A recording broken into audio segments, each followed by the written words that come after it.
Greetings, I'm Terrance Sanders, Deputy Superintendent of San Marcos CISD, and I'm joined by... Hi, I'm Beth Nash, Director of Data and Accountability. And we are excited to be here today to tell you a little bit about the academic growth we are experiencing in San Marcos CISD dating back to 2023. First of all, we're going to start with the students that we serve in San Marcos CISD. Ms. Nash, can you tell us a little bit about who we see each and every day? So we have just over 8,000 students that we serve this year in San Marcos. You can see our breakdown of students.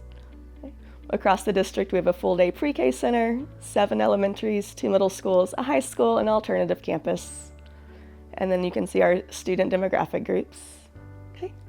When we look at why is our growth since 2023 significant, that's when STAR really changed from the typical multiple choice assessment that we've all been used to in the past to these new TEAK-enhanced items where the students really had to interact with them.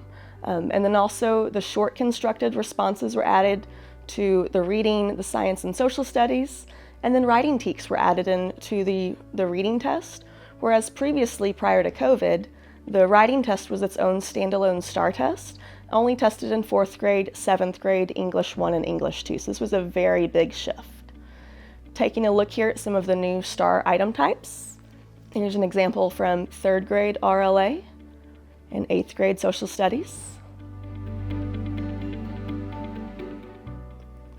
Here's an example from 6th grade math. And then another one from 8th grade social studies.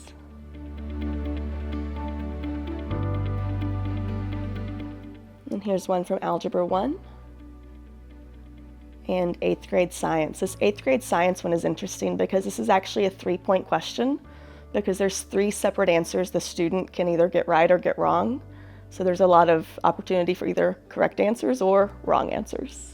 So this is really what made the new test so challenging for teachers to be able to make sure their students were set up for success and also for the students themselves. Another reason 2023 is significant is not only did the test change, but the accountability system itself also changed. CCMR, which is College, Career, and Military Readiness, that calculation changed. What used to equal an A in 2022 now barely equaled a C. Also, our students who took the test in Spanish one year, but then switched to English, those students previously did not earn a growth score. Well, now under the new accountability system, those students did. So if the students switched the language, but didn't do it equally as well, they were penalized for growth. But despite all of that, when we look at growth from 23 to 25, you will see that every single campus and the district showed growth, and we are extremely proud of that.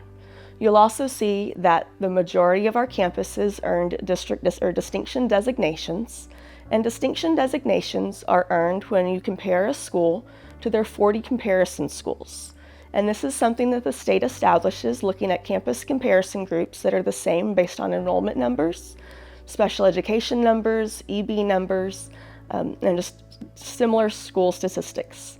So for our campuses to earn distinction designations shows that they're in the top quartile for those areas, and we are very proud of our campuses. So you'll see that as a district, we've gone from a 64 to a 76.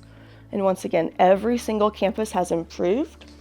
Lamar was previously included in the high school score, but they are now their own campus. And since they were their own campus in 2025, graduation and CCMR was not part of their accountability. That is a lagging indicator, but those will be included in the 2026 accountability, and we're looking forward to that being included. Both of our middle schools, they're sitting at a high C, and we're looking forward to those being in the Bs in the year to come. Looking at our elementaries, once again, every single elementary improved, and we have several that are very high Bs. We're right at an 89 with both Crockett and Mendez. Rodriguez and Hernandez are not far behind. Crockett earned all 6 of the possible distinctions that are available for an elementary campus. And once again, we're very proud of those distinctions being earned because that shows our campuses, when they are compared to campuses that are like them, are doing very well. So with that, I'm going to turn it over to Dr. Sanders. So you might be wondering what's changed in San Marcos CISD over the past 2 years.